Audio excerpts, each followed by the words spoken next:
Are you woke? Do you know what woke is? Today I'm going to tell you what woke is and which states are the most woke. So for those of you that don't know what it is, there's sort of two definitions. The original one is this. Woke is an adjective derived from African American vernacular English meaning alert to racial prejudice and discrimination. As the word grew on social media, it became a word that encompassed anything to do with social awareness. So Merriam-Webster has this definition: aware of and actively attentive to important social facts and issues, especially issues of racial and social justice.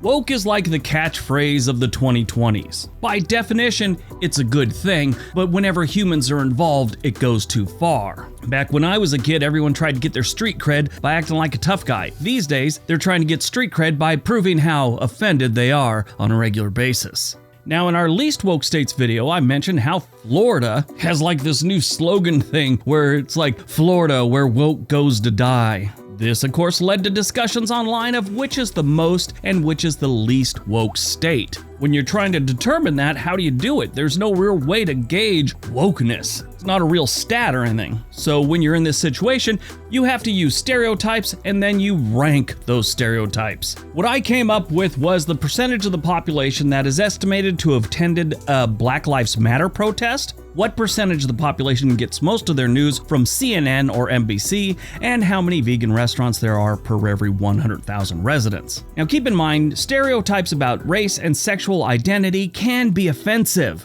Vegan stereotypes are not offensive no matter how you word it. Stop typing. Got it? Get it? Good. Let's take a look. Number 10, Wisconsin. This one's, pretty predictable. Wisconsin overall is a very socially conscious state, so I could see them being very woke. I spent some time in Madison, Wisconsin, and a few other places over the years, and a lot of these college towns they have are definitely, even before it was considered woke or the word woke was even in existence, it was there. You could feel it. But that's sort of in all college towns, right? 6.2% of Wisconsin residents are estimated to have attended at least one Black Lives Matter concert, I almost called it concert, protest. They have 4.76 vegan restaurants per 100,000 residents. And 33% of their residents say they get their news from CNN or MSNBC. Number 9, Maine. Maine shows up at the 9 spot. It is the first of 3 New England states to make this list. Colleges usually have a lot of wokeness floating around their campus, and this bleeds out into the towns and the cities, and everyone starts to join in on the woke train. So why is wokeness around college campuses so much? Are these kids being indoctrinated like they like to say on the news? No, it's not that. Most of the time it's they've studied these issues. They've gone deeper into social issues than the average person watching Joe Rogan has. They've gained an understanding and they see the world through a new set of lenses. Well, New England has a lot of top tier universities, and for the most part, they're kind of small states, so you're going to have a lot of this floating around there. 11% of Maine's residents are estimated to have attended a Black Lives Matter protest or event. They have 2.35 vegan restaurants for every 100,000 residents, and 37% of Maine residents get their news from CNN and or NBC.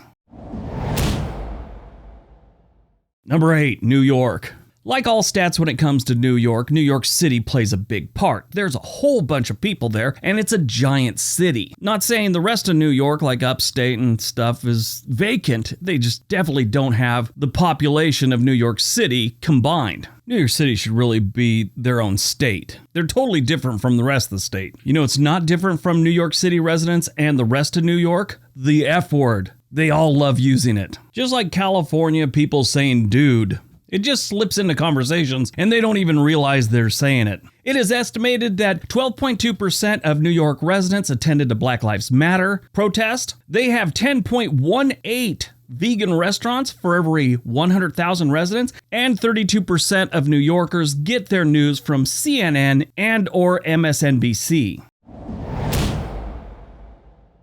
Number 7, Massachusetts. Our second New England state, and it's Massachusetts. The Bay State. It's called the Bay State even though it's technically a commonwealth. That is one of my favorite things about making YouTube videos. If I mention it's a commonwealth, I'll have people complaining it's just a state. We don't use the word commonwealth. But if I call it a state, I'll have other people saying it's a commonwealth. They do it for the other commonwealths too. It's not just Massachusetts. That being said, Massachusetts is a very woke state or commonwealth. 13.8% of their residents are estimated to have attended a Black Lives Matter protest. There are 12.03 vegan restaurants for every 100,000 residents, and 30% of their residents get their news from CNN and or MSNBC. Number 6, Minnesota. Minnesota is a very woke state, and I don't think a lot of people realize it. I mean, it's the upper Midwest, and I don't know, just Wisconsin, I understood. Minnesota, not as much, even though a lot of the Black Lives Matter protests started in this state. The whole George Floyd thing is sort of the spark that really got that rolling. It was around before that, don't get me wrong, but that's what really set it off back a couple years ago. I don't know, I think it's a little too cold in that state to really be out protesting much. But 14.3% of Minnesota residents attended a Black Lives Matter protest. They have 9.17 vegan restaurants for every 100,000 residents, and 36% of Minnesota residents get their news from CNN and or MSNBC.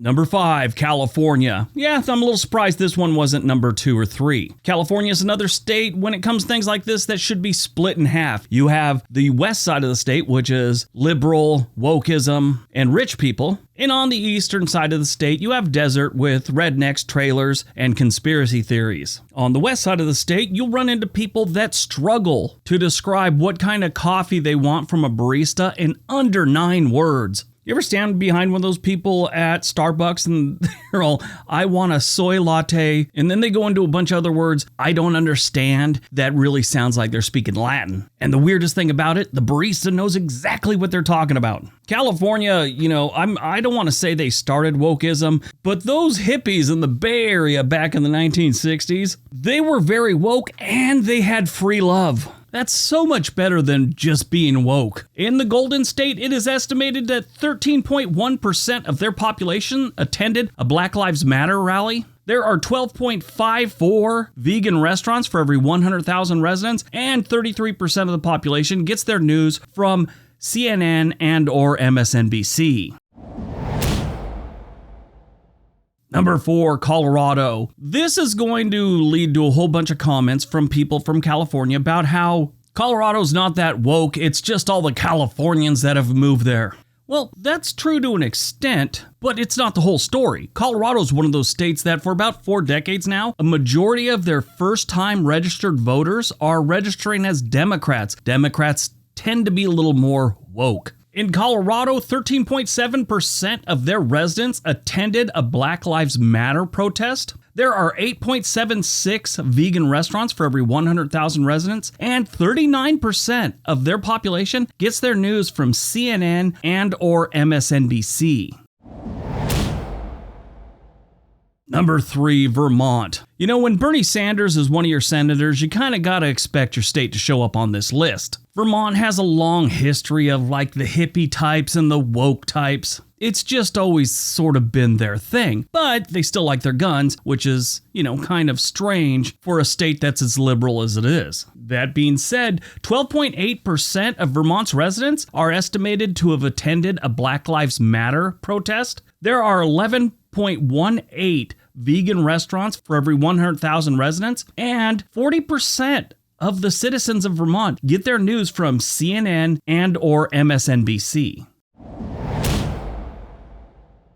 Number 2, Washington. Washington is a lot like Oregon in more than just a couple ways. The makeup of the state is very similar. You got the west side, just like California, which is very liberal and very woke, and then you got the east side, which isn't that woke. They do have great wines though. Have you ever heard the phrase, cry me a river? Make a couple off-color jokes in the Seattle metro area in a group setting, and that just might happen. When I used to do stand-up comedy, I did a show in Seattle. I have a Hispanic wife, and I made a joke about being married to a Hispanic woman. It wasn't terrible. It wasn't that upsetting, but people there still got upset. You would have thought that I had made it to a Grambling State halftime show, got on the mic, and started throwing out racial slurs. That being said, 15% of Washington's residents are estimated to have attended a Black Lives Matter protest. There are 12.34 vegan restaurants for every 100,000 residents in Washington, and 37.2% of their population gets their news from CNN and or MSNBC.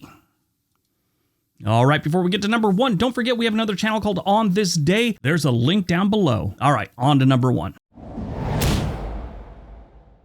And number 1. Oregon. Yes, the poster child for wokeism is Oregon. Oregon honestly is a little too woke, and like I said earlier, it's good to be woke to a degree. But when it's your identity, that's where there's a problem. And we got a lot of people here in Oregon, especially the Portland and Eugene and Salem areas, that's their whole thing. That's how they get attention. They've decided not to focus on talent or skills to get attention. They just go with how upset they could be about everything. It has honestly gotten ridiculous. But in Oregon, 21% of the population is estimated to have attended a Black Lives Matter protest. We have 17.18 vegan restaurants for every 100,000 residents, and 42.1% of Oregon's population gets their news from CNN and or MSNBC. Like Seattle and like Washington, a lot of this is just in one part of the state. The rest of the state is very much not a woke type place, I guess you could say. But we got this thing called the Willamette Valley. It's on the west side of the state. It's basically this valley that starts on the north side with Portland